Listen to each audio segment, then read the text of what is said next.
Good morning, students.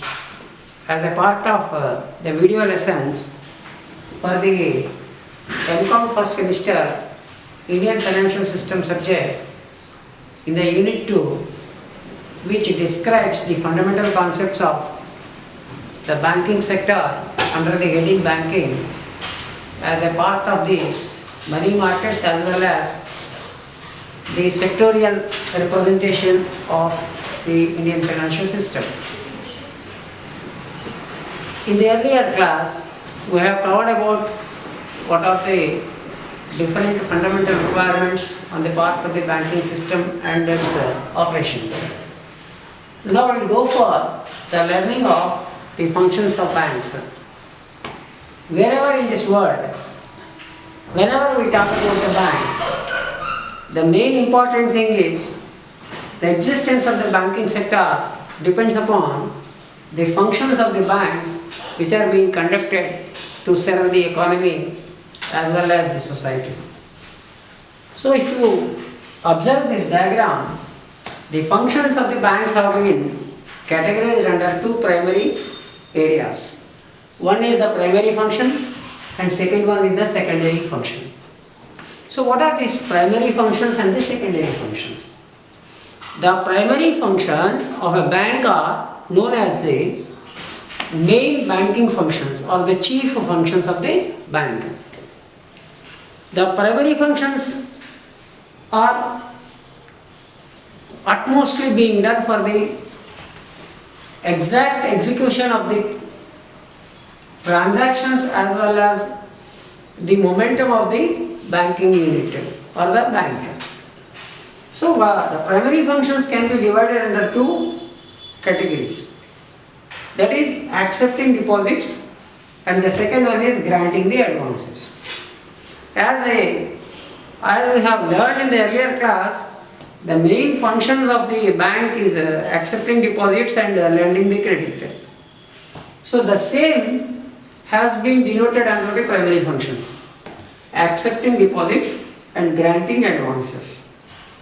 So under the accepting of deposits, a bank can accept different types of deposits.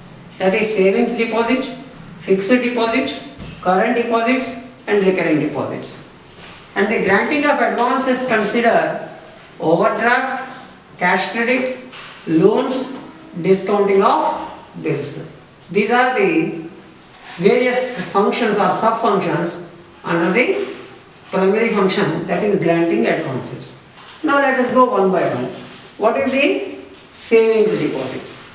A savings deposit is a deposit which is taken from the customers who have the surplus of money with them and having the requirement of paying the interest on the deposit deposited by the investors or the customers.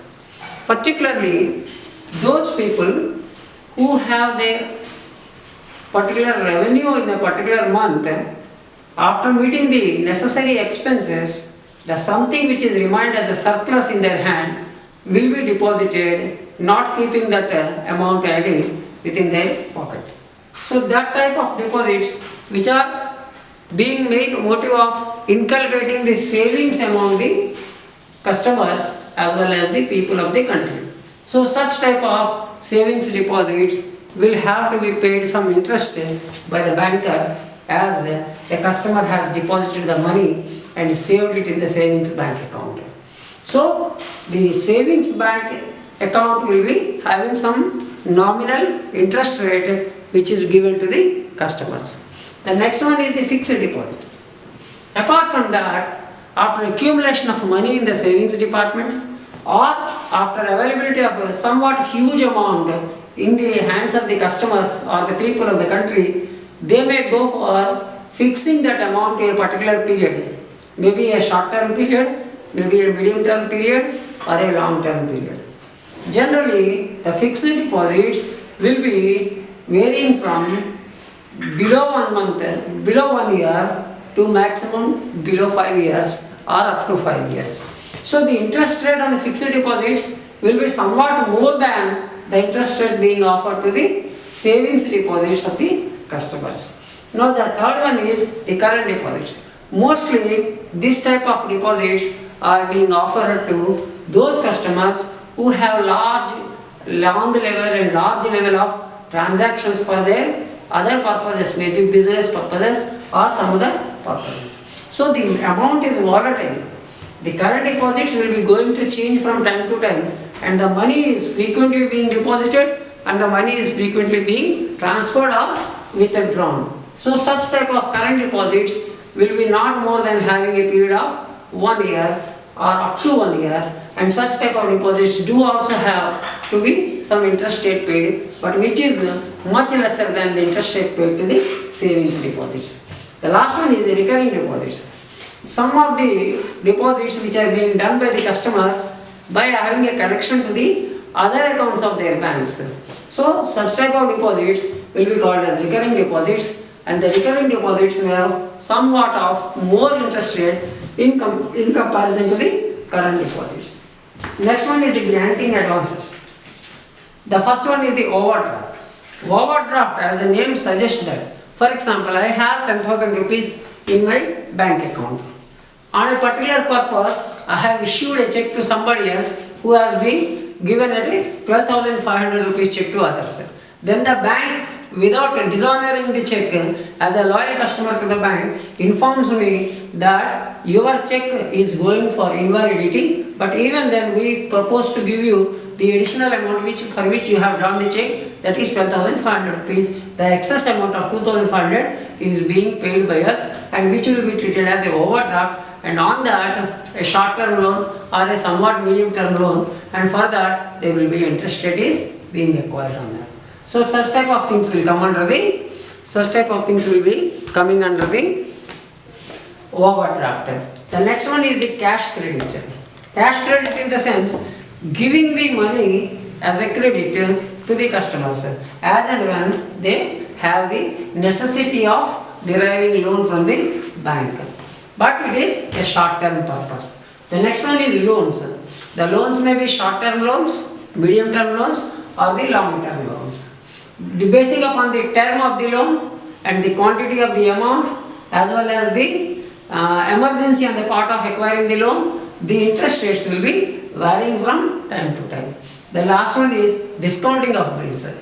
The bills receivables and the bills payables, which we have studied in the commerce or in the accountancy, sometimes the drawer of the bill may have a need to get the money from the drawee, but the drawee's maturity date of or the termination date of the bill is somewhat pending in. So it is due. So before that, if the drawee wants the bill, he will go to a bank and he will discount the bill at a particular percentage and gets the money, and at the due time of the due date, the banker will approach the drawee and the amount will be taken from the drawee. Such type of discounting of bills, not only personal bills or commercial bills, but also the treasury bills and so on and so forth, all types of bills being discounted by the banks.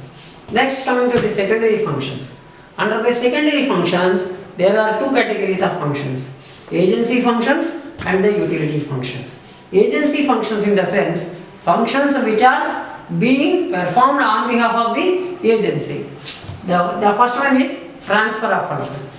I may go for transfer of fund or money from my account to another account or from my account to another account.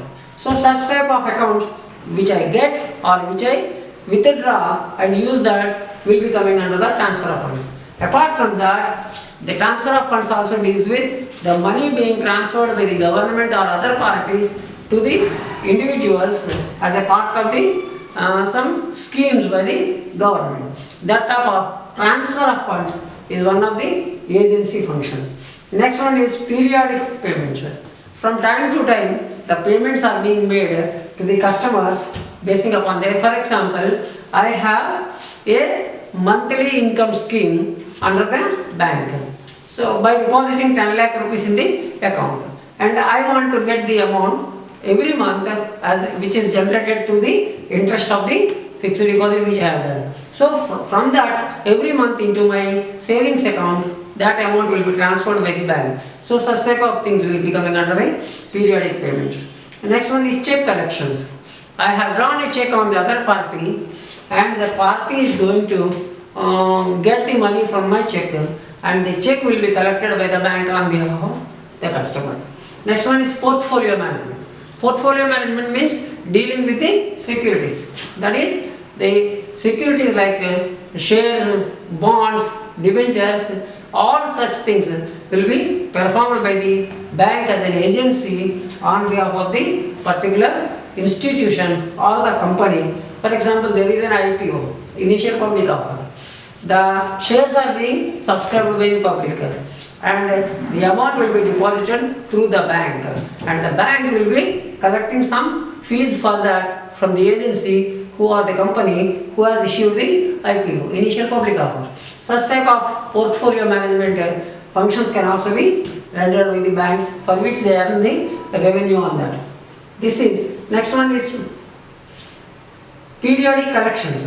For example, every month my tenant has paid the money into my bank account. For example, the bank has given the authority to collect the amount from my tenant. In one case, my tenant has not paid the money on the due date. So then the bank will remind the tenant that you have to pay the rent to the owner of your house, and you deposit into the account of your owner in my bank. Such type of periodic collections are also being done on the orders or the earlier notations given by the account holder of the bank. Next one is other agency functions. Apart from that, the other agency functions are like payment of money to the electricity department, payment of money to the telephone department, payment of money to the gas. All such type of functions are also being performed by the bank as an agency. Next one is the utility functions. Utility functions: issuing of drafts or drawing of drafts, provision of locker facility for the safety of the ornaments as well as the documents of the customers by providing the locker facility. Underwriting facility means where the underwriter is having a need to get underwriting from the customer, so the bank will act as an agency to provide the underwriting agencies, and for that the bank will collect the underwriting commission from the customer. Next one, preparing of project reports on behalf of the customers, on behalf of the institutions or the corporations. The banks will prepare the project report and they will support the technical assistance to the customers. For that they collect some money from the customers. Next one is social welfare programs. The governments are going to provide some schemes for the development and growth of the people of the country as well as the institutions of the country. Such type of programs will be transformed and transferred through the banks to the common public as a single window method. Such type of social welfare programs will also be rendered by the banks. Apart from that, the banks, as a part of their social responsibility, they will also go for issuing of certain money as well as other activities through their banking infrastructure.